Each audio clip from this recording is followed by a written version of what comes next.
Mesdames et messieurs, bonjour à toutes et à tous, bienvenue sur un nouvel épisode. Aujourd'hui, nous allons recevoir l'apôtre Joshua Selman.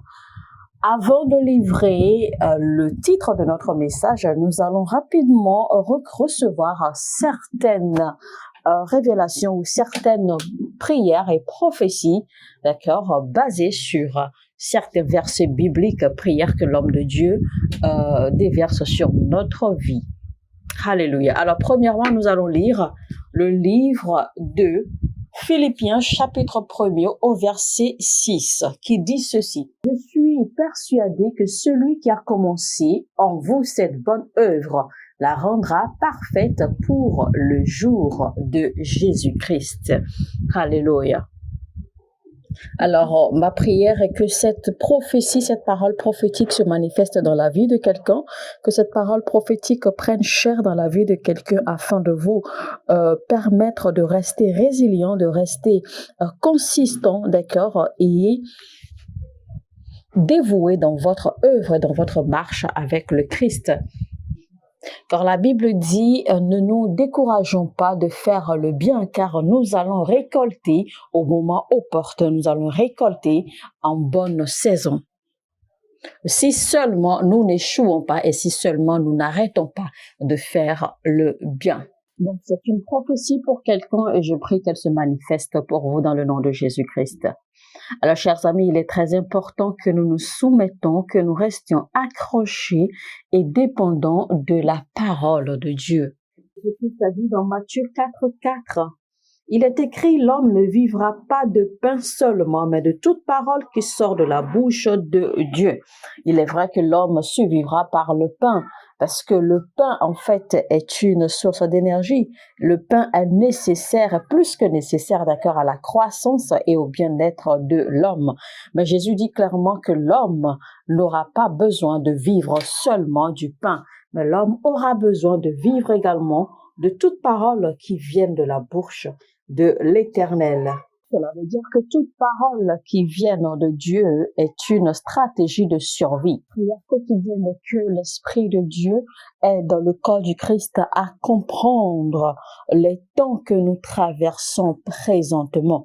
Parce que les temps, les saisons que nous traversons présentement dans le monde, en fait, vont révéler, d'accord, vont beaucoup révéler, eh bien, votre connaissance. Parce que les moments, les temps que nous traversons présentement vont vous tester, vont mettre à l'épreuve ce que vous connaissez. Ces temps, d'accord, en fait, vont également révéler vos tares, révéler vos manquements, révéler les choses que vous ne connaissez pas et révéler combien vous connaissez. Et donc, il est vrai que l'homme a besoin du pain pour survivre, mais l'homme a également besoin de la parole de Dieu. Parce que Dieu parle aux hommes à travers son esprit et il véhicule son esprit à travers des hommes. Donc, Dieu parlera aux hommes en utilisant d'autres hommes pour faire passer son message. Rappelez-vous, Dieu avait dit à Moïse, « Voici, j'ai vu l'affliction de mon peuple, j'ai entendu les cris et les pleurs de mon peuple, et donc voici, je viens pour secourir mon peuple. » Donc Dieu a parlé ainsi, mais on n'a jamais vu Dieu physiquement descendre pour secourir le peuple. Dieu a utilisé un homme. Dieu a utilisé Moïse pour secourir le peuple. Chaque fois que vous allez dans vos rassemblements religieux ou chrétiens, chaque fois que vous allez à l'église, ne prenez pas cela, d'accord, pour acquis. Ne négligez pas cela ou ne prenez pas cela à la légère. Ne pensez pas que vous allez simplement pour accomplir un devoir religieux ou un devoir chrétien. Comprenez que c'est chaque fois que vous allez à l'église, que c'est un moment, que c'est une occasion, que Dieu vient, d'accord, pour vous livrer une clé, pour vous livrer un secret, pour vous livrer une connaissance, pour ouvrir votre yeux à une connaissance, pour transformer votre vie, pour que vous puissiez, pour vous amener à un autre niveau ou à un niveau supérieur dans la vie. Et donc, non seulement votre présence physique sera demandée, mais votre attention sera également demandée. Car il est écrit dans la Bible que c'est à travers sa lumière que nous avons ou que nous voyons la lumière.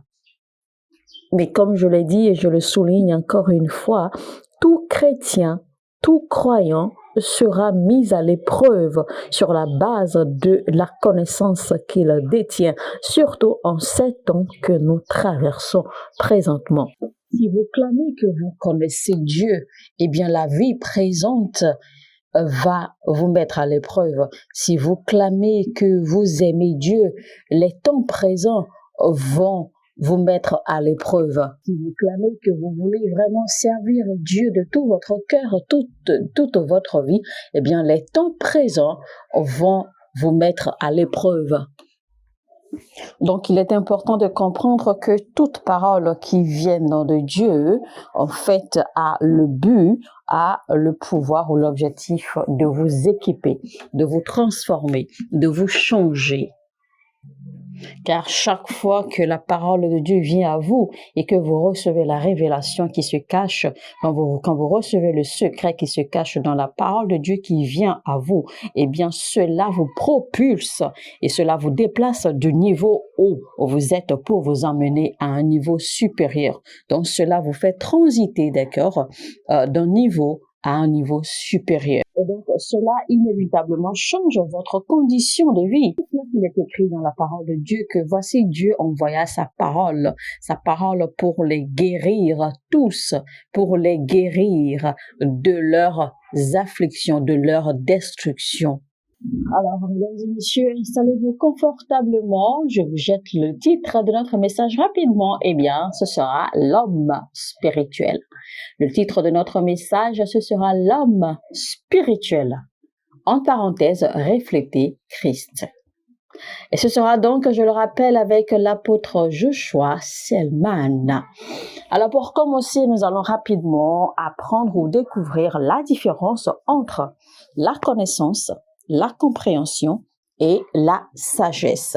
La connaissance, la compréhension et la sagesse. Vous savez, en temps normal, l'objectif pour nous d'aller à l'église, eh bien, c'est de recevoir la sagesse de Dieu à travers sa parole.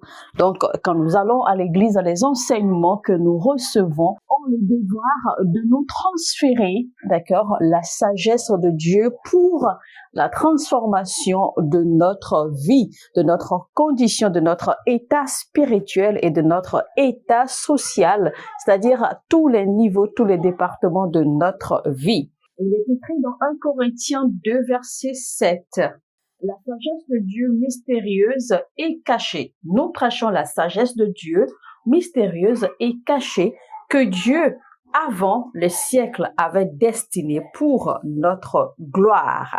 Donc, dire qu'il y a une sorte ou un type de gloire que Dieu a destiné pour les saints à travers sa parole.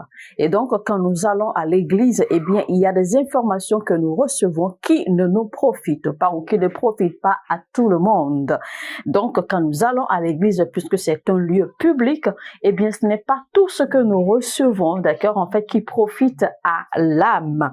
Et c'est pour cela que nous avons besoin d'être attentifs, d'être éveillés et de connaître également Dieu pour nous-mêmes afin de pouvoir discerner et recevoir la connaissance et la sagesse qui nous est destinée pour la transformation de notre vie à travers l'enseignement et la parole que nous recevons. Mais il existe une sagesse que Dieu a préparée et destinée.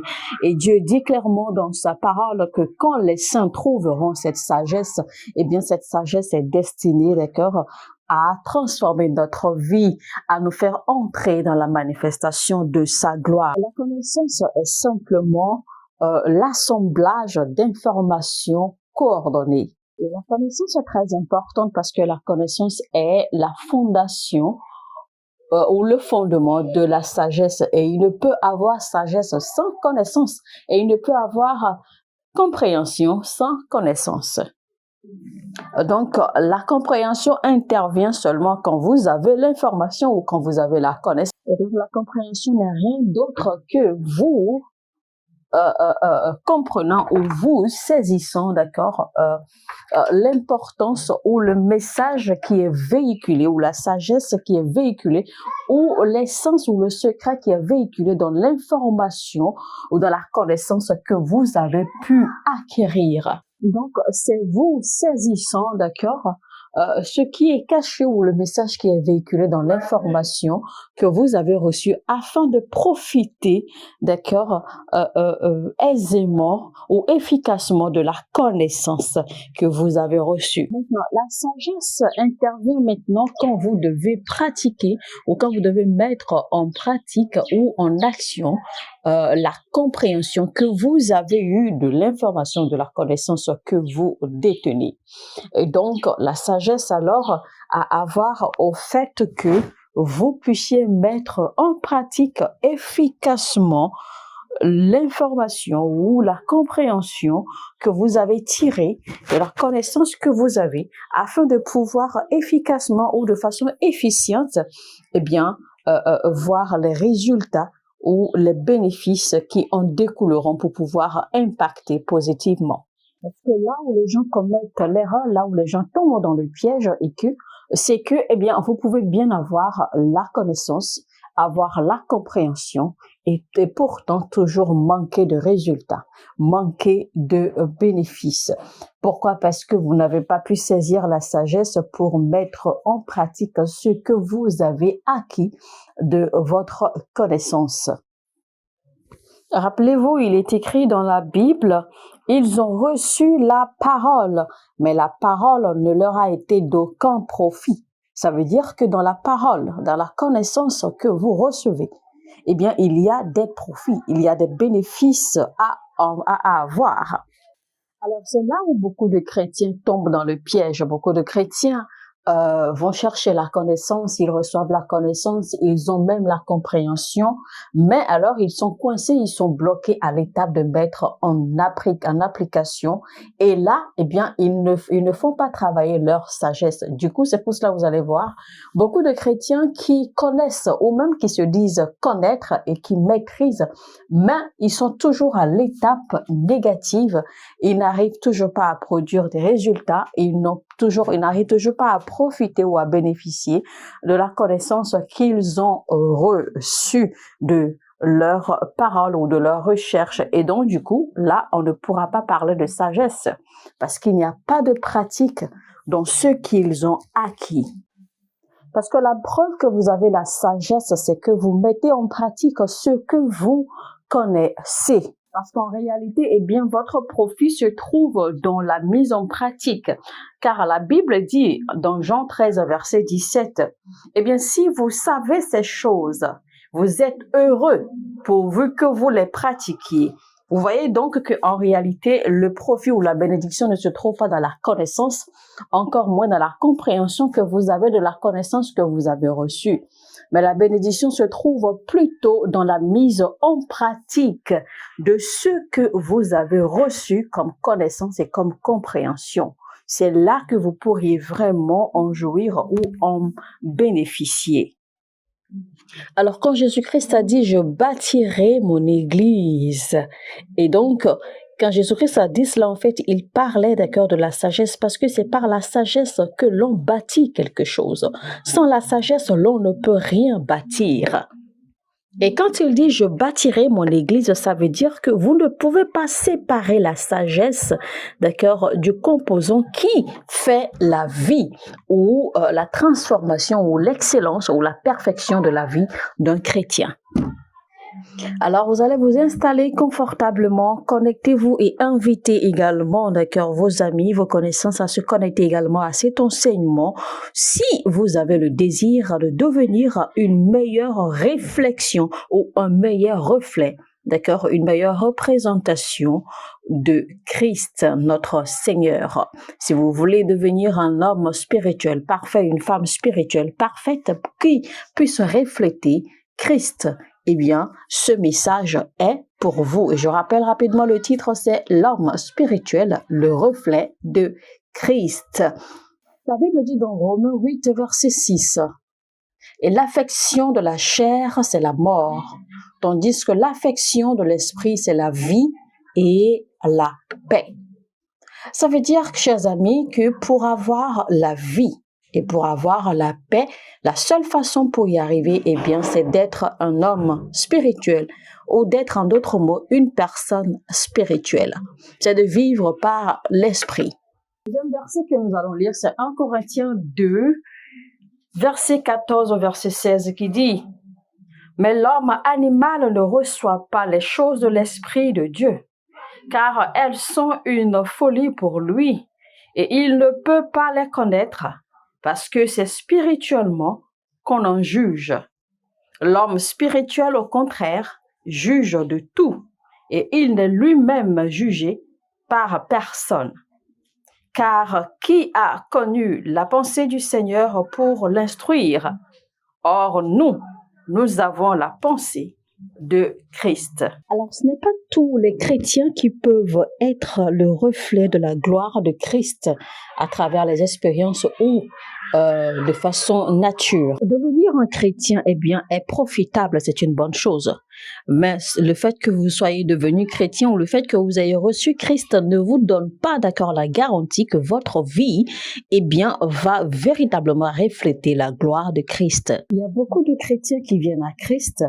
Et la seule raison pour laquelle vous croyez en fait qu'ils sont venus à Christ, c'est parce que peut-être vous avez été témoin quand ils ont répondu à l'appel au salut et qu'ils ont récité d'accord la prière du pécheur et qu'ils ont donné leur vie à Christ. Sinon, à part cela, quand vous regardez leur vie, il n'y a absolument rien qui retrace ou qui montre que effectivement ces derniers ont reçu le salut ou que ces derniers ont reçu Christ. Parce qu'il n'y a rien dans leur vie qui reflète la gloire de Christ. Et en réalité, cela ne devrait pas être ainsi. Est-ce que vous pouvez, d'accord, véritablement ou en toute honnêteté recevoir Christ, mais rien dans votre vie ne va refléter la gloire de Christ? Et la raison de cela est que la plupart des chrétiens, on leur enseigne en fait que l'essence d'être un chrétien, eh bien, c'est d'être sauvé. C'est-à-dire que tout ce qui concerne en fait, la vie d'un chrétien, c'est de recevoir le salut, c'est d'être sauvé. C'est ce qui a été enseigné, c'est ce qui a été inculqué à beaucoup de chrétiens. Alors que être sauvé, eh bien, ou bien venir à Christ ne s'arrête pas seulement à recevoir le salut et être sauvé à l'instant là. Ça ne s'arrête pas là. Mais il faut que vous sachiez que ce pas n'est que le pas initial, ce n'est que le premier pas. C'est pour cela que Paul s'adressait, d'accord, à l'église aux nouveaux convertis. Dans Galates 4, verset 19, il a dit « Mes enfants pour qui j'éprouve de nouveau les douleurs de l'enfantement jusqu'à ce que Christ soit formé en vous. » Alors, la Bible nous fait comprendre que nous avons 3 catégories de chrétiens. Donc, nous avons 3 catégories, d'accord, de nature d'homme. Donc, il y a ce que l'on appelle l'homme naturel et il y a ce que l'on appelle l'homme charnel. Et il y a le 3e type d'homme qui est l'homme spirituel. Nous allons lire Romains chapitre 8 à partir du verset 6, versets 6, 7 et 8. L'affection de la chair, c'est la mort, tandis que l'affection de l'esprit, c'est la vie et la paix. Car l'affection de la chair est inimitié contre Dieu, parce qu'elle ne se soumet pas à la loi de Dieu, et qu'elle ne le peut même pas. Or, ceux qui vivent selon la chair ne sauraient plaire à Dieu. 1 Corinthiens 2, 14, on l'avait déjà lu plus tôt, mais l'homme animal ne reçoit pas les choses de l'esprit. Donc l'homme animal ici, en fait, on peut dire en d'autres termes, l'homme naturel ne reçoit pas les choses de l'esprit de Dieu, car elles sont une folie pour lui. Et il ne peut les reconnaître parce que c'est spirituellement qu'on en juge. Alléluia. Et la Bible nous fait comprendre clairement ici la raison pour laquelle, en fait, la Bible désigne un tel homme étant un homme animal ou un homme naturel. Eh bien, c'est pour dire, en fait, que l'homme naturel, c'est simplement cette personne qui n'a pas rencontré Christ, cette personne qui n'est pas née de nouveau. Et la Bible continue en disant qu'un tel homme n'a pas la faculté, d'accord, de recevoir les choses de l'esprit parce qu'un tel homme ne pourra pas comprendre les choses de l'esprit. Et donc ainsi, un homme naturel ne peut pas comprendre les choses spirituelles parce que les choses spirituelles sont reçues et comprises par l'esprit. un esprit de discernement surtout. Donc un homme naturel, peu importe son rang ou sa classe dans la société, peu importe son niveau social ou son niveau financier ou son niveau dans la communauté, etc., eh bien, peu importe combien il est éduqué, combien il a évolué dans la vie, etc., combien il est classe, etc., si cet homme n'a pas eu l'expérience de Christ, eh bien cet homme demeure naturel et cet homme ne pourra pas recevoir les choses spirituelles.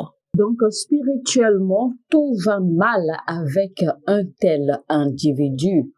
Eh bien, un tel individu peut être financièrement stable, socialement stable, maritalement stable, peut être quelqu'un qui a réussi à tous les niveaux de la vie, peut être quelqu'un de très intelligent, de très excellent, de très parfait, mais tant que ce dernier n'a pas expérimenté, d'accord, la vie de la nouvelle naissance, tant que ce dernier n'a pas rencontré Christ, eh bien, spirituellement, d'accord, tout va mal avec ce dernier.